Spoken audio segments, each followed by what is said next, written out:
Hello, podcasters. Still on the road of my China trip, and today I'm coming to you from the capital city of Beijing.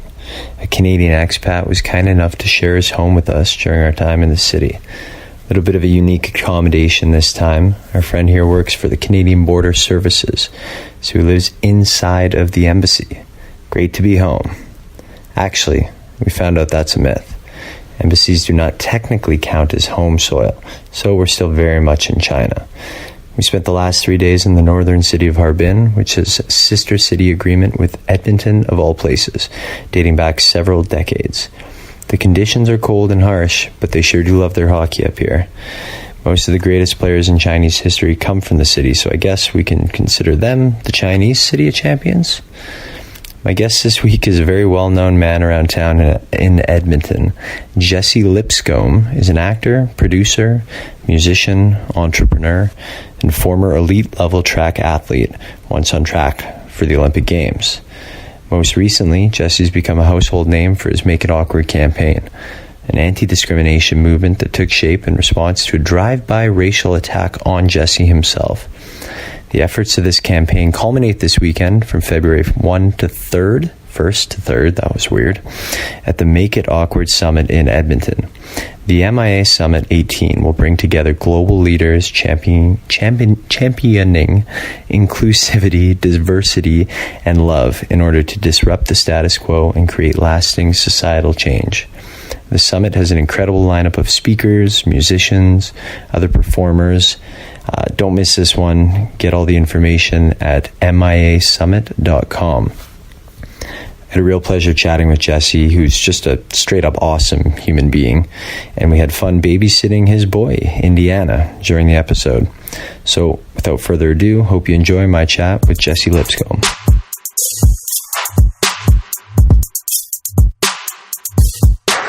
Sitting here today with Indiana Lipscombe and his personal assistant, Jesse Lipscombe. That's right. Yeah, a little bit of a fun real-life hiccup, which is nice. Sometimes you have kids, and sometimes they get sick. Daycare is wonderful. Yeah, so what's the rule? If they throw up on the way to school, you can't bring them to school? Yeah, so if they throw up, they have to be throw-up free for 24 hours. So, I'm hoping, since his throw-up was early enough, if he doesn't throw up again, we might be able to put him in daycare tomorrow. But there's a good chance he throws up during this podcast. So that'd be fun. Yeah. Do you think any parents bend the rules or fib? He threw up 20 hours ago? And I think 100%. I think that's probably why they always get sick there. But it's half a dozen of one. It's you get the immunity, and when they're in grade 1 and 2. My other two boys, they've never been sick after grade 1. So yeah, we'll see how it goes. That's good. So I want to start off by saying, Jesse Lipscombe, actor, producer, entrepreneur, musician, athlete. What did I miss? Just a husband and a father and a good friend and a loyal, trustworthy dude. All the things that aren't necessarily written about you on the internet, but will come through in this format, which is great. Yeah. So a big part of what I like to do on this podcast is show people frameworks or specific circumstances of how someone got to where they are. Someone would look at you and think, wow, how do you even get to that point of doing so many great things that you're so excited about? Right. So to give them context, can you talk a little bit about sort of your family growing up in Alberta and what got you to where you are now? Yeah, for sure. I mean, I'll go from both sides. So my mom's side and my dad's side. My dad's side came up through Oklahoma.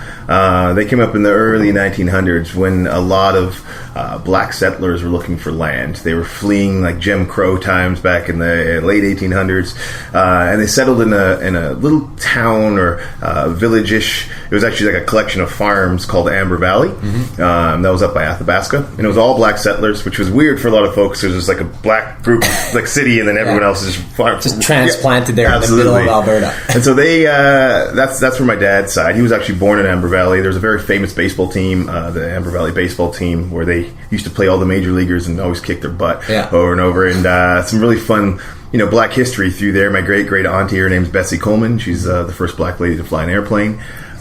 Just after Amelia Earhart at that too, which is really cool. Yeah. And then my mom's side, for the Carolinas, North Carolina, South Carolina, Rollie Miles and Marianne Miles. Rollie Miles is a well-known name here in Edmonton, CFL Hall of Fame, and all-around great dude in the city. They moved to Edmonton, and they basically were like black royalty here in Edmonton. Everybody who came through the city, if they were like a notable black character figure, they would be like, you have to meet Marianne and Rolly. Like Muhammad Ali would come through, Coltrane would come through. They always set up things. Is that when Ali fought? Didn't Ali fight Semenko? He did. Charity was at the time? That's exactly right. Yeah, so they got pictures of that all throughout their house, which is really neat. So my uncle, his name's Brett Miles. He's a saxophone player. He's played with Miles Davis, Taylor Dane, Michael Jackson, even my cousin Rolly Pemberton, known as Cadence Weapon. He's a pretty well-known hip-hop artist, poet in Canada and around the world. So it's been a lot of people following passion and following their dreams, not as a thing you had to do, just a thing that we did. It just wasn't a you can't do a thing. It just, of course you do stuff and do as much of it as you can and do it great. Do you think that's part genetics of something that just pushes you guys to want to do more, or do you think it's just the family's culture that's been passed down generation to generation? I mean, I guess it's a little hybrid of both. It's not that everyone was an artist by any means, but one thing that I can see if I look across most of the people in our family is that they everything they do, they really put their heart and soul into it. My sister, she's a painter and a doula, and my mom and dad are both artists. A doula is a birthing coach. So midwife would be someone who births the baby, but a doula, from like the moment of conception until like obviously 10 months even after you have a baby, they're there like as a coach, teaching you what to do and what to expect. I love when I learn something new early in the day. It's 9 a.m. There you go. So that's what a doula does. You become DONA certified first. You take your course, and then you have to be present at a number of different births, and then you become an expert in birth coaching and helping people through the process. Fantastic. Yeah. And I think you have a brother too, right? That's right. My brother is a financial planner and a phenomenal producer. Like he makes some amazing music as well. So I read somewhere that you really followed them a lot when you were younger. You're the youngest? I am. Yeah, I am. So they were big examples for you, and you wanted to do what they were doing? Yeah, I mean, I was also a little brother, so I'm sure I was very annoying from what I hear. But yeah, I mean, my brother and my sister took dancing, so I took dancing. My brother was soccer, I did soccer. They did track and field, I finished up in track and field. Basically, whatever they did, I did. My sister, if I had to play with her, I had to learn how to braid hair and do makeup, and so that's great for my 3 sons. Yeah. So you're a really good multifaceted athlete when you were younger. When did you really start specializing in track and field? So track actually started pretty early. I mean, I was early gymnastics. So I was probably, I went to like junior Olympics when I was like 6. But then I grew, and gymnastics wasn't the best piece. But track and field around 8 or 9. But I did every event in track at the beginning. And my end to just being a high jumper was more of a process of elimination. Right. I started losing at other events, and high jump was the last one that I didn't lose at. Because if you were to look at my body type, high jump's not the one I'm built for. I should probably be doing decathlon or something else. But it just so happened that the last one that I didn't lose at was high jump. So I said, hey, I'm a high jumper. That's funny because that used to happen a lot more like to past generations. Like, this is the work you do because that's the only work to do, right? And it's like, but now we have all these choices. So you pursued that straight through into college, and were pretty successful. An unfortunate accident in 2004. Yeah, I had I think so. Mine's a little foggy as it turns out. No, but it was I had it presented as a stroke. Ended up being more of a TIA, and then found out later on that it's something.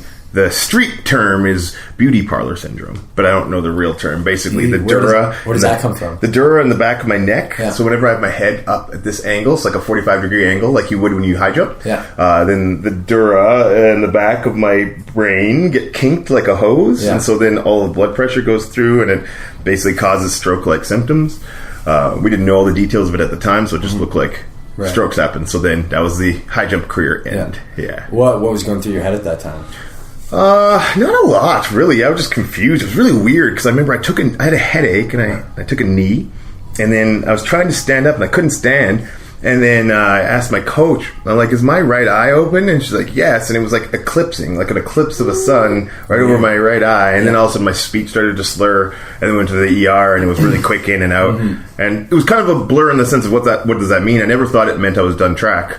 My coaching team decided to step away and kind of left me on my own. And so I tried to do it on my own afterwards, but nobody does this without a team. There's a reason why you have a team. I mean, obviously the athlete or the actor or whatever is the star, but you need a team to do this stuff. But on a macro level, what were you thinking in terms of like, am I going to be able to high jump again? What am I going to do if this track thing it doesn't see itself out? No, not really. I've never really had this like so maybe on a macro level, I've always had this, what will I be when I grow up? Right. But on like a mini macro level of like, if high jump doesn't work, I was never worried because there's just so much available to do and try. And I wasn't one of the athletes where I am a high jumper.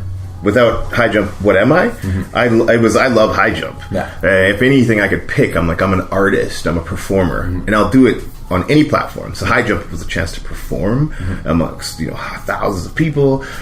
Same thing with acting, same thing with public speaking. It's just that ability to be there and turn what my thoughts and feelings are into something articulate that hopefully affects people in the way it affects me. That's the hope. Yeah. So you've been acting and doing a bunch of other things in tangent with the high jump? That's right, yeah. Okay, so you're like, well, that's gone, but I can still do all these other things. Yeah, there was no but. It was literally just a shift. It was like, this is literally if you're driving somewhere and you hit a detour. Yeah. Like, you're not like, oh man, like you just go the other direction. That happens to me on 142nd in Stony. Because if you're going to the white line, you either go straight or you go left. I just follow the flow of the traffic. That's right, exactly. That's a really good way to put it. Okay, I understand now. Right. So then, what did you do next in terms of getting into, like, what was your next role? Acting? What was your next job producing? Yeah. See, so after track finished, I did focus into the film world a little heavier. And one of the things too, I started film when I was 14. I got a really, really meaty role with Sidney Poitier. I played his son in a movie called Children of the Dust. Got nominated for an Emmy. It was a good start into the TV world. Did you think that made it more challenging, or did that just make you more hungry? No, I'd say it would be more challenging because I did get a lot of roles early when I started, and it was just kind of off of that show plus being like a cute teenager. Right. But it wasn't a lot on skill. Yeah. Did you hit that awkward phase too? Awkward, ugly face. I think it happened before I started. I didn't like the super long, gangly arms and chiclet teeth. Like I kind of grew at like a pretty even pace. I never had a big growth spurt. But after I came back from university, I thought I wanted to get back into film, and I wasn't the same kid, and I also didn't have any real skills. Right. So it was just no after no after no after no. Right. And so that was the time where I had to decide: do I really like this, or did I just like that little bit of limelight? And I do love it. So then I started to learn the craft a lot more, get better at it, and then it became a little more difficult, but good. What was the process of learning that craft? Did you get a coach? Things say very similar. I mean, there's you train every day like you would for any sport. Just. Film and TV is the art of creating real connections. It's not about playing a connection or pretending. Right. So basically, every interaction you have with every human being and being able to be open and available to them and connected to them and learning from them is kind of like the everyday kind of training. Picking up little idiosyncrasies of why things make you feel a certain way. But then, of course, there's different courses you could take, which I did, and mentoring under people, which I did, and that kind of stuff definitely helped as well. And then the more work you do, and then producing, and then writing, and kind of getting your hands in every piece of the craft that you love, so you can understand it on a larger scale. It's kind of the process. There's no here's how you become a successful artist, which is really neat, right? I mean, there's many ways to do it. You just have to do it, and so it's just been a constant, putting in the little work to make sure that I'm making myself just a touch better every day. Right. Yeah. You said something there that actually flips one of the questions I was going to ask you. You said that when you're acting, it's actually emoting and having genuine interactions with people. I was going to ask if acting ever fell into your personal non-acting life, where you're having an everyday interaction, and all of a sudden you're like, why am I like? I'm just in this schema of like acting, and I'm playing it up. Like, am I doing that? Is this right? Is this wrong? But I guess it would go the other way too. Yeah, I mean, it is. I mean, there are times where film does bleed into the real life.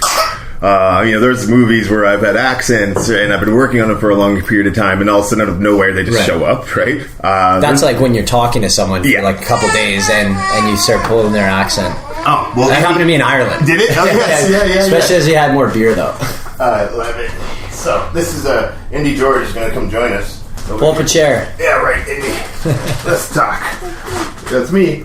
Yeah, so there's been some where I've played like really horrible people for a long time. Yeah. And then I was, I kind of just became a little bit more recluse, a little less Jesse, and I didn't notice as much, but my partner definitely did. Right. So yeah, they do bleed into your regular life from time to time. Were you really competitive as an athlete? Yeah, I mean, as a human, for sure. And it's not so much about beating.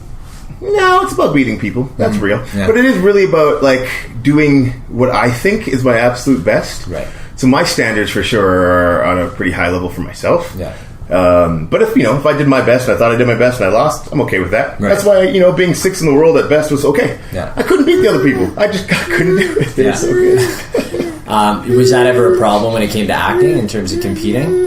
On the stage or behind the camera or in front of the camera? No, again, so I mean, obviously there's a competition that exists when you're auditioning, right? But again, it's not. It might be me versus you, but truly it's me being able to do land it and connect and be as genuine as humanly possible.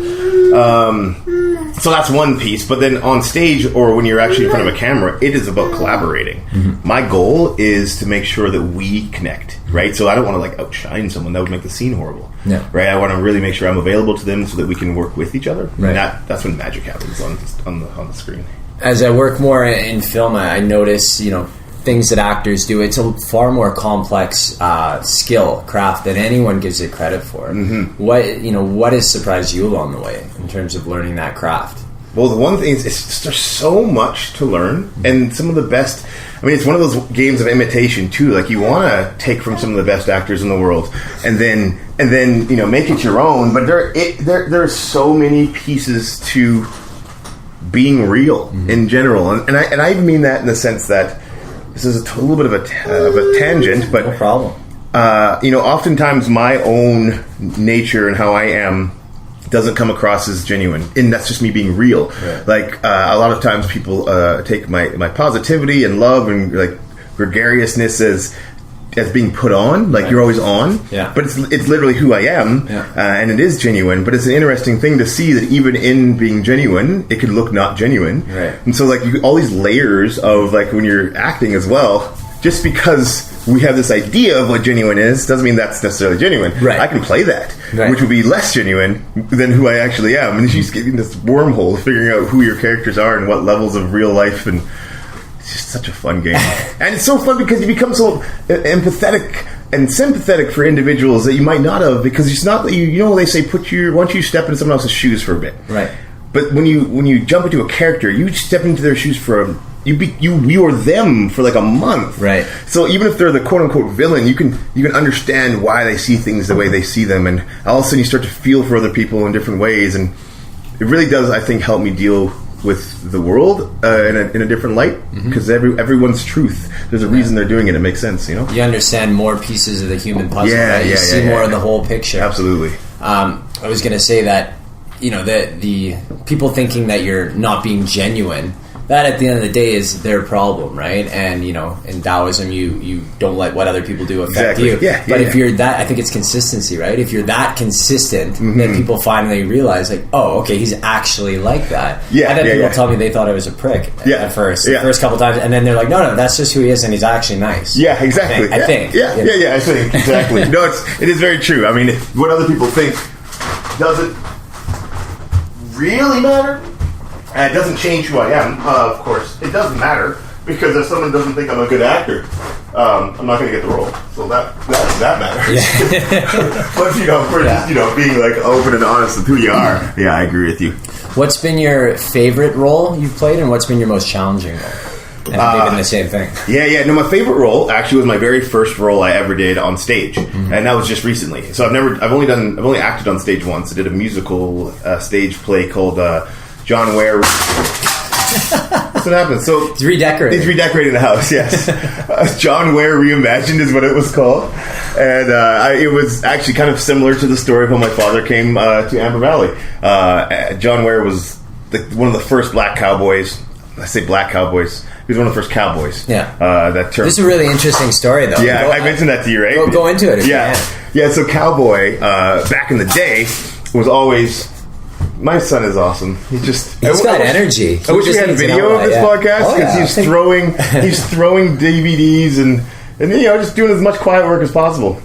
So the term cowboy, often back in the derogatory days, which still exists now, but boy was a term you would use to a full-grown man regardless of the age. And like the ranch hands were the real ones who dealt with the horses, and the black men were cowboys. But as cowboys become a little bit more famous for how amazing they were riding in the rodeos, that term became more popular and everyone became a cowboy. Right. So John Ware was a cowboy who came up here in the late 1800s. He actually he brought irrigation to Alberta. Bighorn, steer as well. He brought them up here. He basically taught farmers how to farm the dry, arid lands, and became one of the people who brought the stampede to Calgary. He was an infamous, like Jesse James of Canada. So I played him, larger than life cowboy. And it was a musical, and it was such an amazing experience because there's so much history existing in it that was part of my own history. Right. And it hit really close to home. Super close to home. See, I didn't grow up in Alberta, but like, why isn't? And maybe I'm wrong, but is that taught in school? All that history? Well, no, that's super interesting. Come on now, is it taught at school? I mean, I think it's taught right after they spend, I think, the month on the American slavery. Then they do a lot about truth and reconciliation and the Indigenous people in Canada and the real stories there. And then I think they do. No, it's not. Being facetious. Yes, of course I am. No, they don't. The stories aren't told. This is the problem. This is what we need to change in the world. Right. You can't really understand and feel for people you don't know or don't understand. Without knowledge is often fear, which causes a lot of the problems. Right. No, it's not, and that's why they're important to be told. Would your career ever take a left turn down to being a professor, teaching courses? Because you're a great public speaker. You're engaging, and I think you get information across in a really poignant way. I do love teaching, and it's one of the things. I love teaching, but I don't know if at this stage it would make sense, and it's because of the amount of commitment that a teacher and a prof has to have for a extended period of time. And in order to do so, a lot of other things would have to not exist. Right. But I do kind of like to, I guest teach from time to time at different universities, different econ classes, but I do kind of like to take that role when I can just in life with me, right? And I mean, just like what we're doing right now. You're teaching my audience. And I'm right back at you. That's what you do. I mean, you're bringing subjects to your audience. And I think the whole idea of what a teacher is a little bit bigger and grander in that scheme.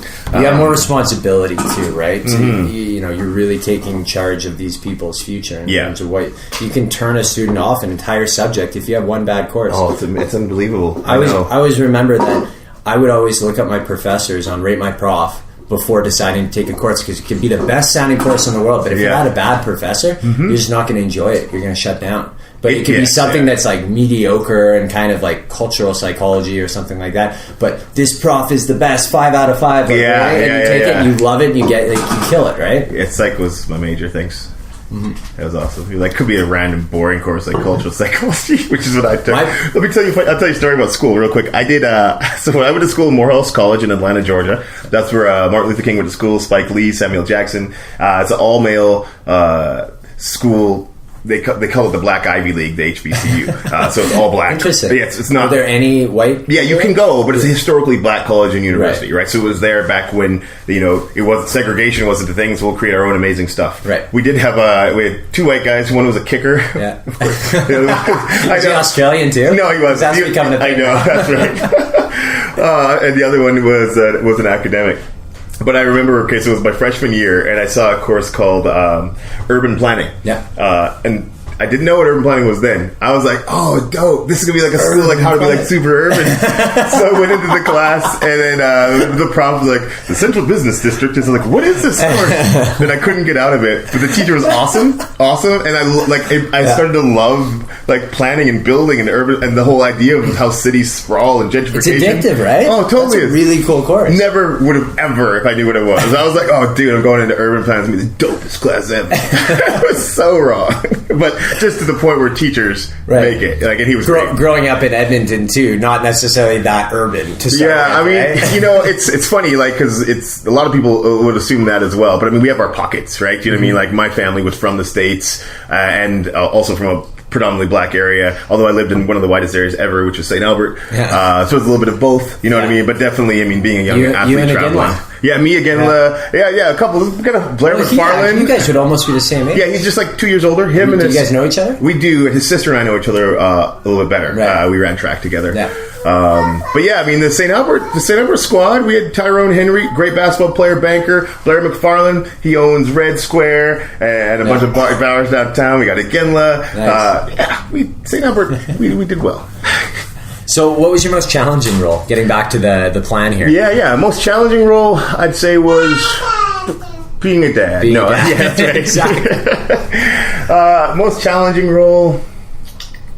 I mean, they all are challenging in their own way, but I think I did a movie called "It's Not My Fault and I Don't Care Anyway," which actually I produced it as well, and it got Alan Thicke. It was Alan Thicke's last feature film that he did, and he just got nominated for a Canadian Screen Award for it yesterday, which was the 16th of January. Congrats to him and you. Exactly, which is really fun. And that show was one where I played like a villain with like some real like human characteristics, but also had an accent that was mixed with Jamaican, Irish, and Nigerian. Sounds like me when I try to do any accent. Yeah, so they all kind of meld together. So secret here is I kind of made one up on purpose so that no like real dialect could pick it apart. That makes sense. Yeah, so I didn't want anyone to be like, that's not truly either of them. So I made one up, but to do that for an entire show as a lead was a challenge while still trying to be real. Yeah. What did you learn from Alan? I should say Alan Thicke because he's so notable that he deserves both his names. Yeah. Well, it's interesting. So Alan, he passed about maybe 3-4 months after we did our film release in Whistler. Not even that, maybe 2 or 3 weeks after. But he was like my Hollywood mentor. Whenever I was in LA, that's who I would sit with and chat. And one thing for him was he lived life. Like the idea of like, oh, I don't want to do that tomorrow. Don't let tomorrows mess up your todays. Right. You know, that at any chance he was living it fully. He was a great dad. Loved his boys so much. Carter, his youngest son, would stay with us all the time when he was here. And just like he was just as famous as he was, as well known as he was all over the world, he was a dad first and really enjoyed life. And he really made his home his sanctuary. That's one thing he told me. He's like, I don't care where I go in the world, any resort ever. Like I put all of my love and money into my house. Right. I want that to be the place I'd rather be. Yeah. There's no stronghold. He's like, there's no hotel, there's no place on earth that's better than home. And I love that. And so that's one of the things I would like to do as my career grows is to pour into my home. So home can be that place. Yeah. Was it intimidating acting with him to begin with, or had you known him for a long time? Yeah, well, I knew him before because I hired him. So I was a producer first. The first show we did together was Tiny Plastic Men, and so we hired him there. And so in that scenario it was different. You know, I mean, that was me and his agent, who's now my agent now, Nigel McCoskey. We worked together, and so it was a little bit more of a business relationship. I wasn't fanboy Jesse, you know. Yeah. So then when I ended up working with him, we already had a pretty good relationship, which is nice. I'd already worked with his son, so it was pretty comfortable. Yeah. Okay. And of course, now this takes us kind of, we're jumped all over the place, but we're getting into sort of more recent territory of the Make It Awkward campaign. And most people know this story, but just can you give us a quick context here? Yeah, I was shooting a PSA, a little public service announcement downtown Edmonton. And in between takes, it was a commercial actually about how great our downtown is. Irony. Yeah, the irony. In between takes, the car pulls up and starts screaming racial slurs at me. I walk up to the car, open the door. I'm not saying anyone should do that. It just happened. I opened the door and just had a discussion with them and asked them why they thought that was appropriate. Why they said it. They denied saying it. Slammed the door, said it again. Right. Story was caught on video, and then we shared it. And, went, as they say, it went viral. And after that, it kind of just disrupted the way that we have to deal with discrimination. Normally it's get angry or say nothing. Right. You get angry, nothing happens. It's just two people fighting and yelling in a horrible day. Say nothing, you go home and you feel bad about it, and you didn't even do anything, and you felt like you should have stood up for yourself. Right. But instead, we started with asking questions about why. And this thing grew into a platform called Make It Awkward. My wife and I founded it, and a lot of speaking, giving voices to marginalized communities that don't necessarily have them. And now we've parlayed that into an event that we'll do every year, which is a summit. We're going to bring in 30 plus speakers and presenters to come teach what they know to our wonderful city. And at the end of the day, it was taking a an ugly situation and turning it into something bigger than myself and bigger and something that we can be proud of as a city, because the city really rallied about it not being who they are, right? And that was really neat. And so there was a lot of momentum that was there, and we wanted to use it. And so that people like little Indiana here don't have to walk down the street and worry about stuff like that. Why is it so difficult for people to make it awkward, to have that reaction that's in the middle, sort of unemotional, just like curious way versus like nothing and everything? Well, I mean, I think, the emotional reaction that's our normal thing. It's a fight or flight. Those are those two, right? Yeah. So you either leave, do nothing, or you fight. And do you think that typically comes down to sizing the other person up and determining your chances?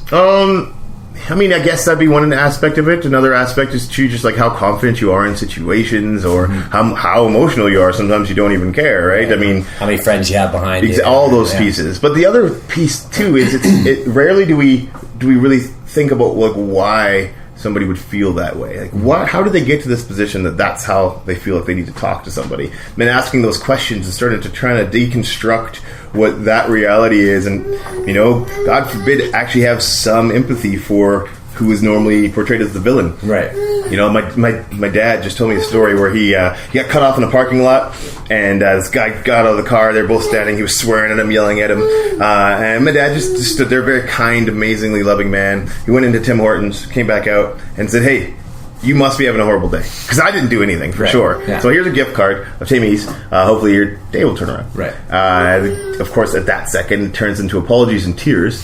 And I know obviously some of this comes. I get all this stuff from my dad for sure, a lot of it. But that idea of how quickly, instead of being so upset, just like you said before, how he's talking about you, it doesn't have anything to do with you. It's about him. And when you can take that second and start asking questions, it just all of the hate starts to deconstruct, and it just falls apart. Not every time and not always as instant as that, but that idea of open discussion and continuing the conversation going is doing wonders for my life and a lot of other people.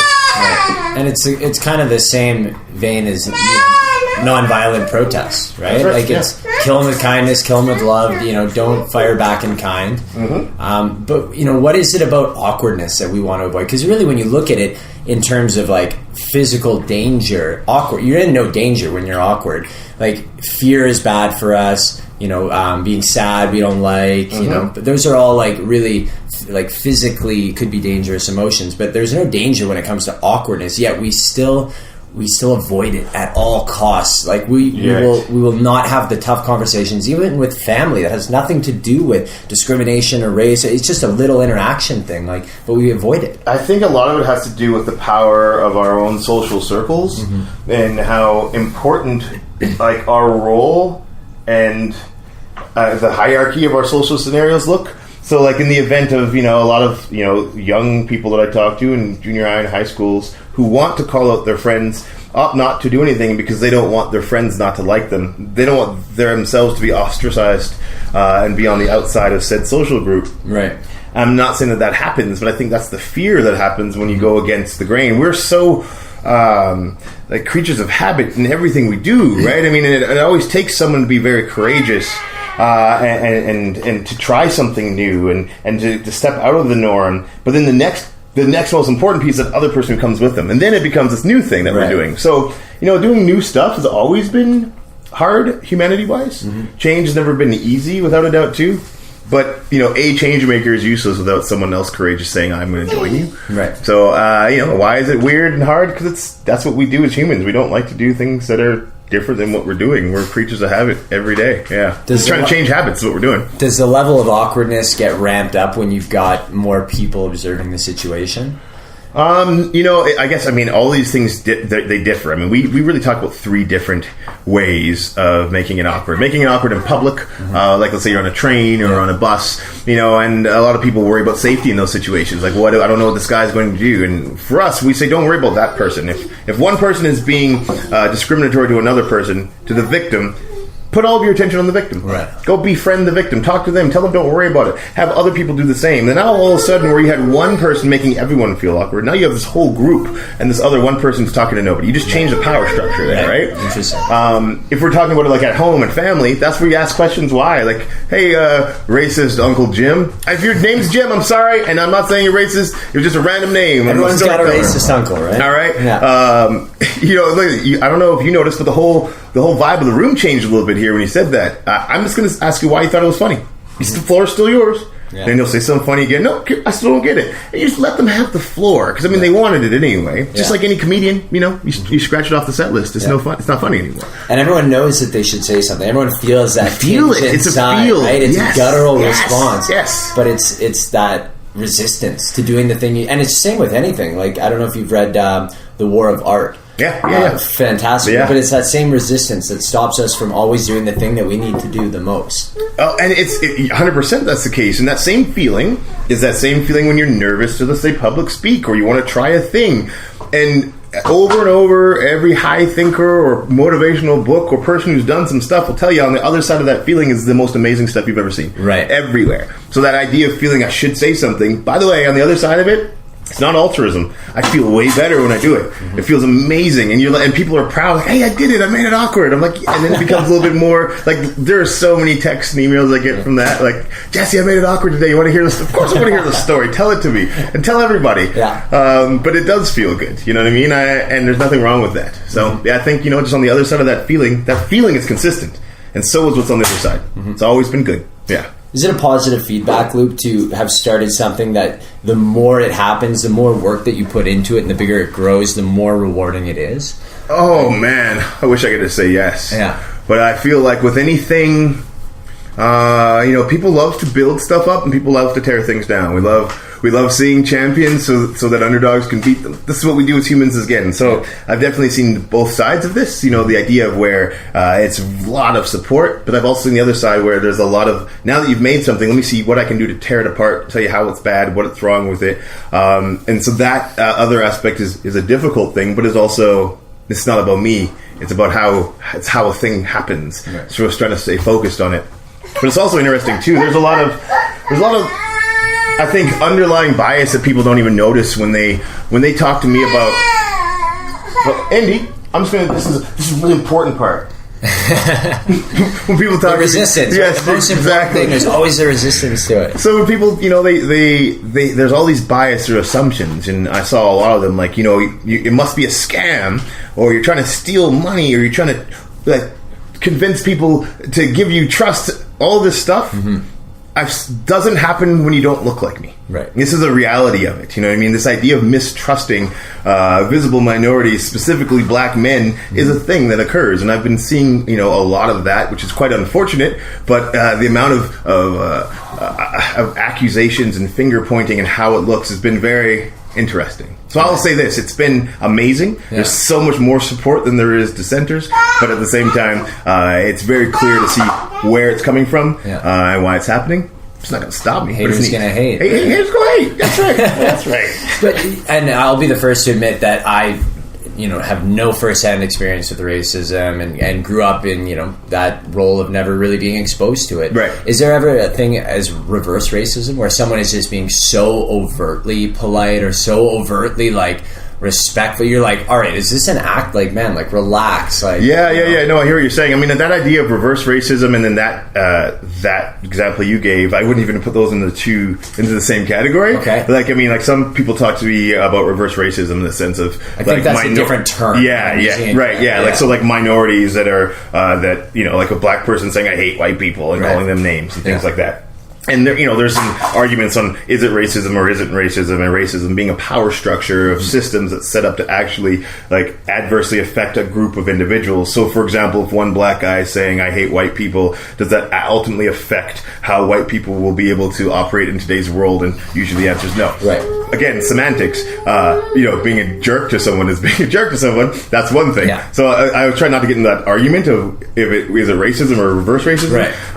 But Or is it racism or just being an asshole? Yeah, exactly. You know what I mean? So racism is a structure. Yeah. That's why it's so destructive. But being a prejudiced jerk is just stop that across the board. You can't lump the whole group in, right? Well, it's like the Oilers just down in Vegas. Yeah. Did you see this article? I did. Someone wrote about the all Oilers fans are drunk jerks. Yeah, that's right. And in reality, you read the letter and it like happens four people. Four people around this group of people. That's right. Through the course of the night. Which, we like our beer, we like our hockey. Yeah. And it's Vegas. Yeah. The first game in Vegas. Yeah. What do you think people are going to do? I mean, I hear you, but as it turns out, what do you think people are going to do? Not that, because more than 95% of them didn't. Yeah. Right? So really, only a few of them did. And it was an opinion column, too. So before, everyone sometimes gets really messed up and upset about things that are in the news.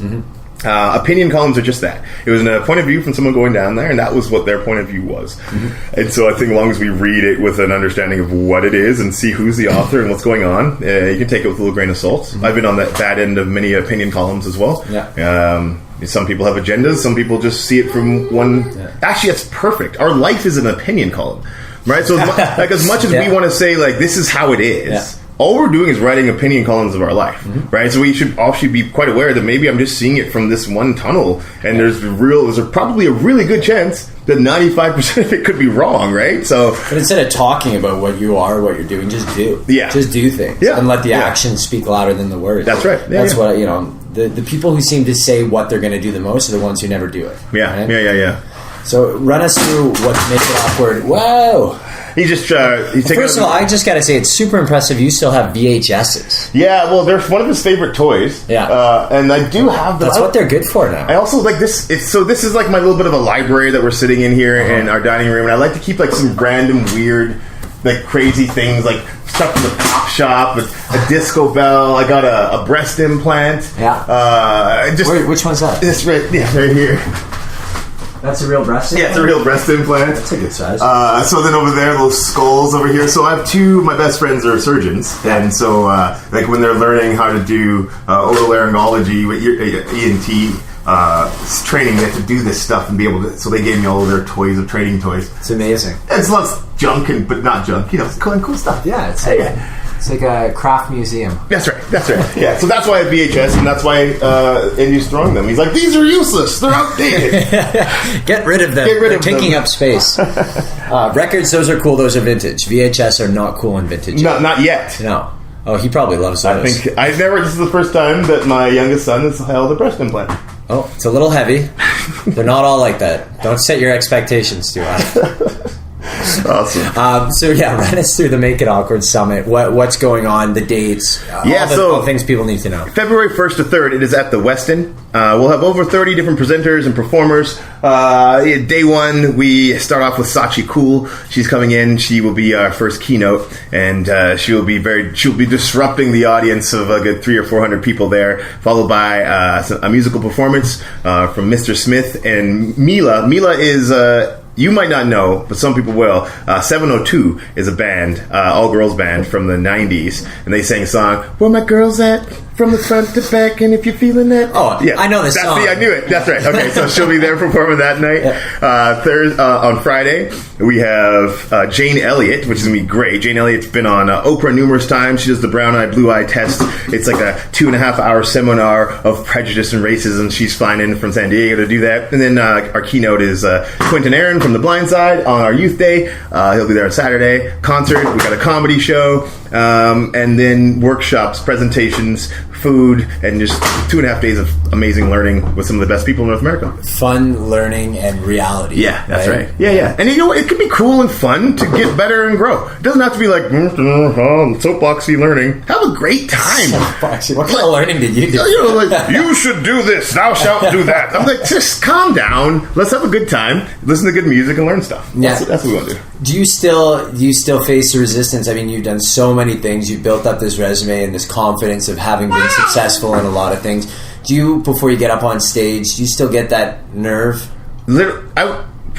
Yes. I just spoke at the school, Greenfield. Every time I speak at a school, I want to throw up beforehand. Yeah. My armpits are sweating profusely, and I'm so nervous every time. When I karaoke, it doesn't matter what I do. I hope you weren't like that before this podcast. Oh, for sure. Are you kidding me? Here's the thing. So it was you that threw up, not Indiana. Yeah, that's right. I was thrown up. That's thrown up. I can't come to school. That's the real story.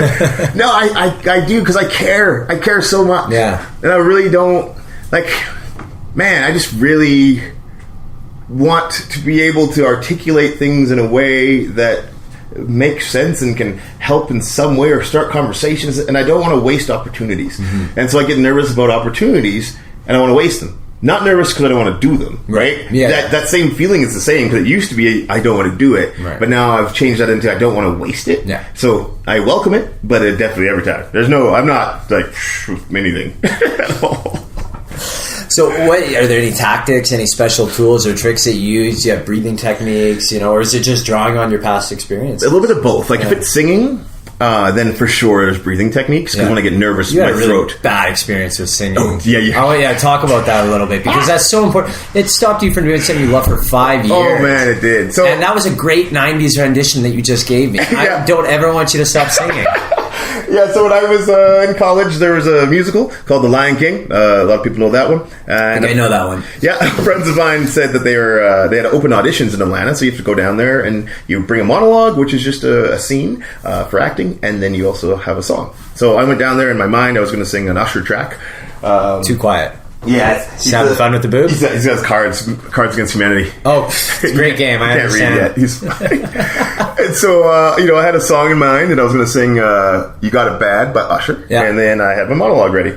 So I got there and did my monologue. It was fine, and then it was time to do my song. But I couldn't use that song. You had to have sheet music for the pianist to play, and I didn't have that. So he said, pick one of these songs. The only one I recognized was "Somewhere Over the Rainbow," and I'm more of a baritone tenor, not like super high. And so he starts playing way on the right side of the keyboard, and it was like "Somewhere Over the Rainbow," so bad, the worst ever. And they kept making me a chalkboard around here? Yeah, they're like, keep going, just being jerks about it. And then afterwards, they said the monologue was good, and then they said to each other. After a little bit of silence and awkwardness, we've decided that Jesse should probably never sing again. Wow. And, everyone's like, oh, funny, good one. But man, I love singing so much. And I didn't think I was the greatest singer ever made, but I just loved it. But I was crushed. I didn't sing anymore, ever, for 5 years until Canadian Idol came along. Because I love Canadian Idol and American Idol. And Shannon... Tuma, as we call her. So many stories here. Tuma is my first son's mother, and we call her Tuma because she's like second mom. Our families were all super tight together. That's great. So Tuma said to me, she's like, you should go slay the lion, Jesse. Go to Canadian Idol and audition and just do it. Kill Scar. Yeah, exactly. Yeah, right. And so she's like, I'll do it too. There was this thing called Media Idol where all the media across the country compete. She did it and she won. I'm like, you said I should do it. That's my thing. So then I did it after, and it worked out great. I ended up getting through, got to the top 30, and then I started a music career after that. Like I say, I did music for Michael Jackson's VH1 movie Man in the Mirror, toured with my band JNS. I had a funk jazz band, 12-piece funk jazz band, and still making music now. That's incredible. Yeah, it's pretty fun. But I still want to throw up before I get ready. Was every time. Did you ever think as you're going through that music career, was any part of that sticking it to those what do you call people who audition people? Auditioners? No, not at all. Didn't even think about them. No, it wasn't. I was just, I don't know. I think I needed it too. I don't know if I would have ever pushed that hard had I not been pulled back that far. Yeah. I might have just been kind of having fun. Yeah. But because I took something that I really loved, and it took someone who really cared about me to say you can do it, then I'm like, I can and I will, and and you do. Yeah. Must have been really hurtful. First of all, do you think they said that because of the way you look in terms of your big athletic build? No. And they're like, well, we're not, this guy, we can't hurt his feelings. I mean, that happens a lot. You told me, well, you didn't tell me, sir. You told someone you're an artist trapped in a jock's body. Oh, yeah. Which is a lot better than being the other way around. Yeah. Jock trapped in an artist body. Yeah, that's fair. That is fair. No, that's a real thing, too. I mean, I think across the board that happens to people of certain stature or a certain look. There's an assumption that your feelings don't get hurt, of course, especially if you're a public person or a celebrity, even more so. People, just for the record, everybody, tweets get read. They're real people. These Hollywood stars are humans. That's still that verified checkmark doesn't make them computers. It does not. It doesn't. And they're human beings, and words matter. So I think that definitely is a piece of it for sure. But I didn't think about them a lot as I was moving through it. It was just a catalyst. Were you bad, or was it just a bad audition because you weren't set up for success? Oh, both. Okay. I wasn't a great singer then, and I'm a decent singer now. And the audition was also bad. The cool part about it is, as you grow and learn, you stay in your own scope. You know what I mean? Like, there's songs I can't sing. Right. There's songs I can sing. Well, hey, you should never say that, but... No, but there's songs there's songs I shouldn't sing yet. Yeah. I know what my umbrella and scope look like, and I like to live in it. Mariah Carey, All I Want for Christmas Is You? Thank you very much. Oh, sorry, that was the song. When I was 13, I could rock that one. Yeah. Well, the reason I asked is because, you're a big guy. I'm 6'2". Yeah. I got told the other day, and sometimes people don't realize that you process more emotionally. You're not just like a jock or whatever people want to call you. But I got told that you're not kind. Right. And it was like, no offense, but you're just not like, people don't think of you as kind. And that like really resonated with me because, I want to be known as kind. So how did you feel on that one? Like, I felt like a little hurt, to be honest, but it also, I didn't get defensive. What I thought was, okay, maybe I'm not as kind as I think. Right. And maybe I should start asking myself in more situations, what would a kind person do? Yeah. A lot of that is what happens too. It's initial, I want to be a little, like, if it's not a thing, but like if I were to call you a purple butterfly right now. Okay. And I'm like, you're such a purple butterfly. You're probably like, I'm not, so it's not really I'm not putting thought. It's so not close enough. Not close enough, right? But when they are close enough, they do hurt a little bit. Yeah. Because there's a chance I might not be as kind as I thought I was, or vice versa, right? I know, and those are the hard ones to be able to take. Doesn't matter how they gave it to you. Even if they give it to you in an aggressive, mean way, does not mean there's not truth in it. Right. Or maybe not just good at doing the truth part of it. Right. So it is, I agree with you. I mean, that happens a lot. I try my best to try and just... Initial emotion, put it away. There's something there. There's a reason that was said. Yeah, and their framework, their context for delivering it that way, you don't understand either. They could have had a really bad day. Exactly. They could have listened to 50 other like bad singers before you or like 80 horrible podcasts before this one. Hopefully, this is an 81. What do you got them watching there? Moana. This is, I think, the 986th time we've watched this show. Yay, almost had 1,000. And Moana is one of the best kid shows ever. It's so good. It's not even a kid show. I haven't seen it yet. It's the best Disney show I've ever seen. And it's just about a girl following her passion, doing what she's intended to do, even against all odds when people say they shouldn't, even the people who care about her most. And Indy loves it, and hopefully it resonates with them. And it's got The Rock in it, which is totally awesome. Yeah, it's totally awesome. Yeah. We just saw Jumanji 2 as well. Oh, I just saw it. Funny. So good. Don't cry. Yeah. And Kevin Hart. So Kevin Hart, you're working with him? I just finished working with him. Yeah. Yeah, that's right. You know what? I'll tell you what. He's great to work with. This was... You know what? I'll tell you something, Jesse. You want to know something? I'll tell you something. Here's the thing. Kevin was super fun to work with. Is he like that in real life? Yeah, he is. His cadence is like this. This is what he does. I mean, this is how he speaks every time he talks. You want to know what it is? This is what it is. So I explode when I have cake. Yeah, that's right. I eat cake and I explode.